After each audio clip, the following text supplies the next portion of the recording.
Hello student, जो कल हुआ था the variation of molar conductivity with concentration for strong electrolyte के लिए जो ग्राफ निकाला था, कर्व निकाला था, दैट जो कर्व वेरिएशन था, variation of lambda with square root of c, the curve, that line obtained, that linear line is obtained, and that linearity form when a graph is plotted between lambda versus square root of concentration, and that is for a strong electrolyte. तो strong electrolyte का lambda की value आप जब इसके साथ plot करोगे तो एक स्ट्रेट लाइन मिलती है। ये जो लाइन दिख रही है किसके लिए? स्ट्रॉन्ग इलेक्ट्रोलाइट के लिए। अब यहां तक जैसे 3 पॉइंट्स मिल गए, अपने स्ट्रेट लाइन निकाली। आफ्टर दैट द एक्सट्रापोलेशन, ये लाइन को अगर आप एक्सटेंड करोगे तो जहां पे ये लाइन स्ट्रेट लाइन इंटरसेक्ट करेगी, that is the value of lambda 0 for a strong electrolyte. तो कोई भी अगर इलेक्ट्रोलाइट स्ट्रॉन्ग है तो ये लाइन मिलेगी आपको जब आप ग्राफ निकालोगे, square root of c versus lambda molar conductivity, तब स्ट्रेट लाइन मिल गई। स्ट्रेट लाइन को थोड़ा एक्सटेंड करो, एक्सट्रापोलेट करो, और जहां पे ये लाइन इंटरसेक्ट करेगी that is the value of lambda 0। मतलब molar conductivity at infinite dilution, मतलब कोई भी सॉल्यूशन को अगर आप डाइल्यूट करना शुरू कर दोगे, जैसे जैसे डाइल्यूशन बढ़ते जाएगा, ionisation increases, because degree of dissociation increases, ionisation increases मतलब आयंस बढ़ेंगे, and therefore the conductivity is also increases. लेकिन हर इलेक्ट्रोलाइट के लिए एक लिमिट होता है, जो कल बताया था मैंने। लैम्बडा 0 की जो वैल्यू है, लैम्बडा 0 की वैल्यू आने के लिए कॉन्सेंट्रेशन कम से कम जो करना पड़ता है 0.001 और 0.001, ये कॉन्सेंट्रेशन तक आप सॉल्यूशन को डाइल्यूट करोगे तो लैम्बडा की वैल्यू बढ़ती जाएगी। और उसके बाद क्या होता है, लैम्बडा बढ़ते बढ़ते जाएगा और उसके बाद कांस्टेंट स्ट्रेट लाइन मिलेगी, बढ़ना बंद हो जाएगा, और जो मैक्सिमम जो वैल्यू आई लैम्बडा की, मतलब molar conductivity, and that is the value of lambda 0, मतलब molar conductivity at infinite dilution और मोलर कंडक्टिविटी एट 0 कॉन्सेंट्रेशन। मतलब सॉल्यूशन को इतना डाइल्यूट करना है कि और डाइल्यूट करने के बाद भी उसकी कंडक्टिविटी नहीं बढ़ना चाहिए, तो वही सॉल्यूशन को बोलते हैं molar conductivity at infinite dilution, and that is for a strong electrolyte, जो कल ऑलरेडी हो चुका है। अब सेकंड जो आपको अभी पढ़ना है, the molar variation of molar conductivity with square root of c for a weak electrolyte like strong electrolyte, the molar conductivity of weak electrolyte also increases on dilution. solution को जैसे डाइल्यूट करना शुरू कर दोगे, सॉल्वेंट ऐड करते जाओगे, क्योंकि ionization बढ़ता है, आयंस बढ़ते, and therefore molar conductivity also rapidly increases on dilution for also strong, जैसे वीक के लिए स्ट्रॉन्ग के लिए बढ़ती थी, अब वीक इलेक्ट्रोलाइट के लिए भी लैम्बडा की वैल्यू बढ़ेगी। And for a concentration of, ये concentration for the concentration of again, ये कॉन्सेंट्रेशन पे जब सॉल्यूशन डाइल्यूट करके आओगे आप, तो value of again lambda is greater than lambda 0। तो जो भी लैम्बडा की वैल्यू रहेगी उससे लैम्बडा 0 की वैल्यू ज्यादा रहेगी। मतलब फॉर द कॉन्सेंट्रेशन ऑफ 0.001 और 0.0001, the value of lambda, मतलब molar conductivity is molar conductivity is less than, मतलब ज्यादा वैल्यू कौन सी रहेगी? लैम्बडा लेस देन, या lambda 0 is greater than lambda at this concentration, मतलब मोलर कंडक्टिविटी एट 0 कॉन्सेंट्रेशन। तो molar conductivity eight 0 concentration lambda से always greater ही रहेगी, ये मतलब स्ट्रॉन्ग इलेक्ट्रोलाइट हो या वीक इलेक्ट्रोलाइट हो। तो स्ट्रॉन्ग और वीक दोनों के लिए डाइल्यूशन से एक क्लियर हो गया value of lambda increases it become maximum, और उसी को बोलना है, मतलब ये कॉन्सेंट्रेशन पे लैम्डा 0 मोलर कंडक्टिविटी। पर दोनों में फर्क क्या है? तो when graph is plotted for weak electrolyte, आज जो डिस्कस करना है about weak electrolyte, for a weak electrolyte when graph is plotted between lambda against the square root of c, the curve is not linear. अब इसके जो आप curve दिख रहा देखो इस टाइप से, मतलब स्ट्रेट लाइन नहीं है, लिनियर नहीं है, ये फर्क है। मतलब curve does not approaches the linearity. ये लाइंस लिनियर थी, स्ट्रेट थी, कौन सी? स्ट्रॉन्ग इलेक्ट्रोलाइट के लिए। But for weak electrolyte curve is not linear. अब जैसे फॉर द स्ट्रॉन्ग इलेक्ट्रोलाइट के लिए क्या मतलब क्या था? स्ट्रेट लाइन मिली। मैंने यहाँ पे जो आपको निकालना है लैम्डा 0 की वैल्यू स्ट्रॉन्ग की कैसे निकालते कल क्लियर किया था, आज भी बता रहा हूं। फॉर स्ट्रॉन्ग इलेक्ट्रोलाइट ग्राफ निकालो, स्ट्रेट लाइन मिलेगी, स्ट्रेट लाइन को एक्सटेंड करो, जहां ये एक्सिस को इंटरसेक्ट करेगी वो पॉइंट किसका मिलेगा आपको? लैम्डा 0 का। मतलब molar conductivity eight infinite dilution और 0 concentration can be determined by extrapolating the linear line, straight line, and that is only for a strong electrolyte, but it is not possible, cannot be determined। मतलब lambda 0 value for week. अब week का देखो curve कैसे दिख रहा, इस type से curve है। मतलब ये लाइन इसको जब इंटरसेक्ट करेगी नहीं, ये लाइन को इंटरसेक्ट करके बाहर जाएगी नहीं, तो अब इसका मतलब है the value of lambda 0 cannot be determined for a weak electrolyte because the curve does not approaches the linearity। मतलब कर्व जो है वो लिनियर बनेगा ही नहीं, लिनियर नहीं बनेगा तो आप एक्सट्रापोलेट नहीं कर सकते। एक्सट्रापोलेट नहीं मतलब इसको इंटरसेक्ट नहीं करेगा, तो इसका मतलब है तो वैल्यू ऑफ लैम्डा 0 मतलब मोलर कंडक्टिविटी एट ए, क्योंकि दोनों कर्व का कंपेयर करो, ये वैसा कर्व दिख रहा और ये स्ट्रेट लाइन है। अब स्ट्रेट लाइन को आप थोड़ा आगे बढ़ाओगे तो यहाँ पे कहीं ना कहीं तो इंटरसेक्ट होगी, और जहां पे ये पॉइंट मिलेगा वो लैम्डा 0 की, that is for only strong. लेकिन वीक का कर्व ऐसे दिख रहा है, वो इंटरसेक्ट करेगा ही नहीं, तो उसका मतलब the value of lambda 0 can not be determined by using extrapolation method because the curve does not approaches the linearity. मतलब लिनियर कर्व बनेगा ही नहीं, and therefore to determine that value of lambda 0 for a weak electrolyte। तो ये value आप कैसे determine करोगे? Strong का कोई प्रॉब्लम नहीं, सीधा सीधा है, ग्राफ निकालो, स्ट्रेट लाइन मिलेगी, स्ट्रेट लाइन को थोड़ा बढ़ा दो, ये मतलब ये लाइन को इंटरसेक्ट करना चाहिए, और जो यहाँ पे इंटरसेक्ट होगी वो वैल्यू किसकी रहेगी? लैम्डा 0 की। मतलब molar conductivity eight infinite dilution हो गया clear. But the value of lambda 0 for weak electrolyte cannot be determined by using this extrapolation method, and therefore the Kohlrausch, that is scientist का नाम है Kohlrausch, introduce the law that is called a Kohlrausch law of independent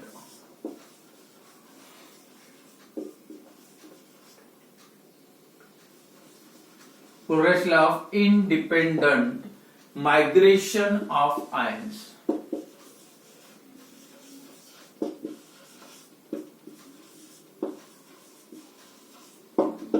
important है, 2 mark के लिए question 2-3 बार पूछा है ये।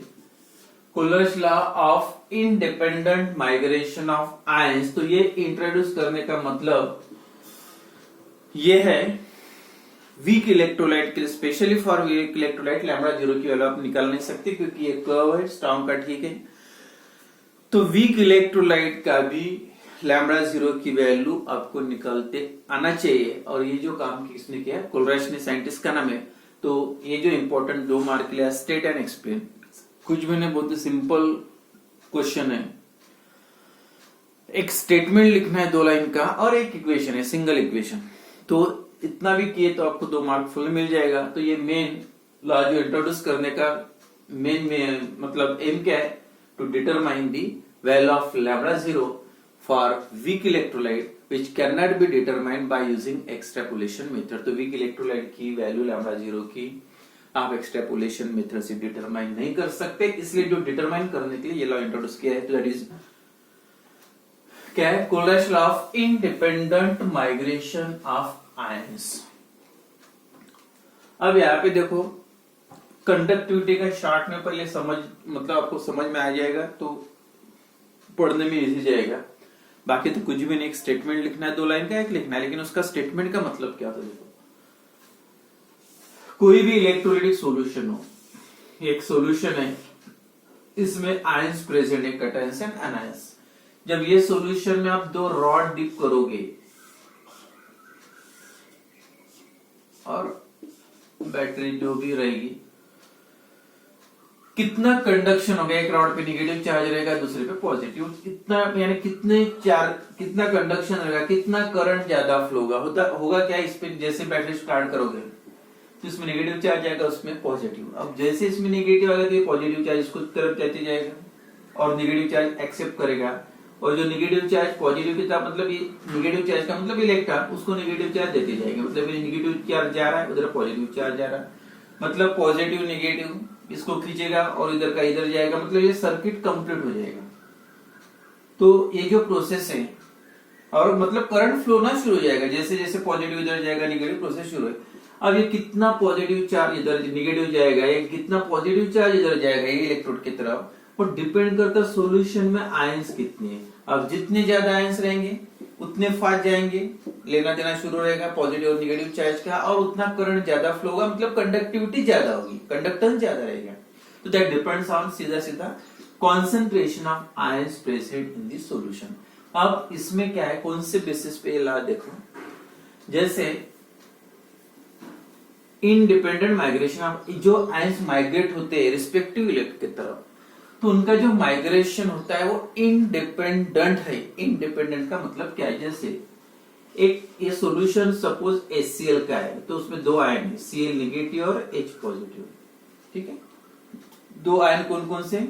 H positive and Cl negative, H positive Cl negative. अब ये जो 2 आयन्स हैं, अब इसका माइग्रेशन किसकी तरफ रहेगा? नेगेटिव की तरफ। Cl का माइग्रेशन पॉजिटिव। तो इसका मतलब है इंडिपेंडेंट माइग्रेशन, ये Cl कितने स्ट्रांगली इसके तरफ जाएगा, या ये इलेक्ट्रोड्स को कितने स्ट्रांगली खींचेगा, तो ये H का इसके साथ कोई लेना देना नहीं है। हर आयन की मतलब ये आयन की वजह से कंडक्टेंस हो रहा, करंट फ्लो हो रहा, तो ये इसमें इन्वॉल्व कौन है? मेन आयंस है। तो जो आयंस इन्वॉल्व होते हैं उनकी जो कंडक्टेंस है, कंडक्टिविटी है, that not depends on other ion, मतलब ये हाइड्रोजन Cl के साथ है। अब दूसरा एग्जांपल अगर लोगे, जैसे एक HCl हो गया, दूसरा नाइट्रिक HNO3, ये नाइट्रिक एसिड है, उसके आयन कौन से रहेंगे? H positive NO3 negative. तो इसका मतलब ये है H पॉजिटिव Cl के साथ हो, या दूसरा सॉल्यूशन नाइट्रिक एसिड का H पॉजिटिव NO3 के साथ हो, तो हर आयन की कंडक्टिविटी खुद की होती है, मतलब Cl के साथ होने से कम ज्यादा नहीं होगी। जितनी कंडक्टिविटी हाइड्रोजन की वजह से होगी उतनी कंडक्टिविटी हाइड्रोजन की वजह से नाइट्रिक एसिड के साथ। यानी इसका मतलब ये H पॉजिटिव का कंडक्टेंस, H पॉजिटिव की conductivity that not depends on Cl या नॉट डिपेंड्स ऑन NO3, या Cl की कंडक्टिविटी हाइड्रोजन पे डिपेंड नहीं है, या हाइड्रोजन की कंडक्टिविटी Cl पे। मतलब हर आयन की खुद की कंडक्टिविटी होती है that not depends on the nature of other ion to which it is associated, मतलब उसके साथ जो दूसरा आयन होता है उसके साथ, उसका मतलब उसके साथ जो दूसरा आयन होता है उसकी कंडक्टिविटी उस पर डिपेंड नहीं करती। तो हर आयन की कंडक्टिविटी खुद की होती है, इंडिपेंडेंट होती है। तो इसलिए जो बोलता है Kohlrausch's law of independent migration of ion, तो हर आयन जो माइग्रेट होगा खुद के मतलब खुद का माइग्रेशन रहेगा, खुद की कंडक्टिविटी रहेगी, मतलब it not depends on the nature of, तो इसके दूसरे आयंस पे डिपेंड है। या दूसरा एग्जांपल लेंगे एसिटिक एसिड। एसिटिक एसिड में भी हाइड्रोजन होता है, जब डिसॉल्व करोगे तो सॉल्यूशन में 2 आयंस फॉर्म होंगे CH3, COO negative and H positive. तो इसकी कंडक्टिविटी और H पॉजिटिव की, जैसे यहाँ पे जितनी H पॉजिटिव की इसमें भी H पॉजिटिव का उतना रहेगा। ये एसिडिक एसिड का मतलब ये वाला जो पार्ट एसिड एंड इसके साथ है, या दूसरे कोई मॉलिक्यूल में भी अगर एसिड है उसकी और उसकी सेम रहेगी। मतलब ये हर आयन की एक फिक्स वैल्यू होती है, मतलब हाइड्रोजन एसिडिक एसिड में हो, हाइड्रोजन नाइट्रिक एसिड में हो या हाइड्रोजन HCl में हो, तो हर तीनों की ठीक है सेम रहेगी, हाइड्रोजन हाइड्रोजन थे, लेकिन उसके साथ जो आयंस है उसकी कंडक्टिविटी के साथ इसका कोई लेना देना नहीं होता है। मतलब हर आयन जो माइग्रेट्स होता है irrespective of the nature of other ion, और हर आयन जो भी सॉल्यूशन की कंडक्टिविटी रहेगी, हर मतलब जो भी कंडक्टिविटी रहेगी सॉल्यूशन की, सबका कंट्रीब्यूशन रहेगा, जितने उसमें आयंस हैं all the ions contribute to the total molar conductivity of, हर आयन की अलग अलग कंडक्टिविटी रहेगी। अब टोटल कंडक्टिविटी कितनी होगी, तो सबके आयंस की टोटल जो रहेगा that is the total conductivity. तो सिंपल स्टेटमेंट है, समझ में आ गया होगा। तो देखो,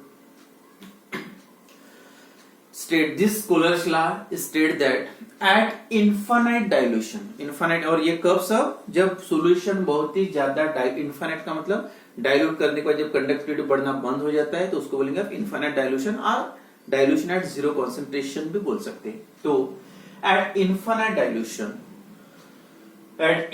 डाइल्यूशन ईच आयन, मतलब हर आयन, at infinite dilution each ion migrates independent of of coion, coion मतलब इसके साथ जो आयन होता है उसको कोआयन बोलेंगे, इसका कोआयन ये है, इसका कोआयन इसको, independent of coion and contribute to the total molar conductivity of electrolyte, मतलब जो भी टोटल कंडक्टिव रहेगी हर इसमें उसका कंट्रीब्यूशन रहेगा, contribute to the total molar conductivity of electrolyte irrespective of the nature of other ion to which it is associated, मतलब जो दूसरा आयन होता है उसके साथ उसका कोई लेना देना नहीं है, irrespective of the nature of other ion to which it is associated, मतलब उसके साथ जो एसोसिएटेड आयन है, हाइड्रोजन के साथ NO3 या ये हाइड्रोजन के साथ इसका साथ कोई लेना देना नहीं होता है। तो हर आयन की खुद के सिंपल ये स्टेटमेंट का मतलब है, या यही कॉन्सेप्ट का यूज करके आप दूसरे स्ट्रॉन्ग और वीक की कैसे कैलकुलेट करते हैं वो आप एप्लीकेशन में देखोगे, लेकिन ये स्टेटमेंट का सिंपल मतलब है, फिर से एक बार, एट क्या आएगा statement, at infinite dilution, at infinite dilution each ion migrates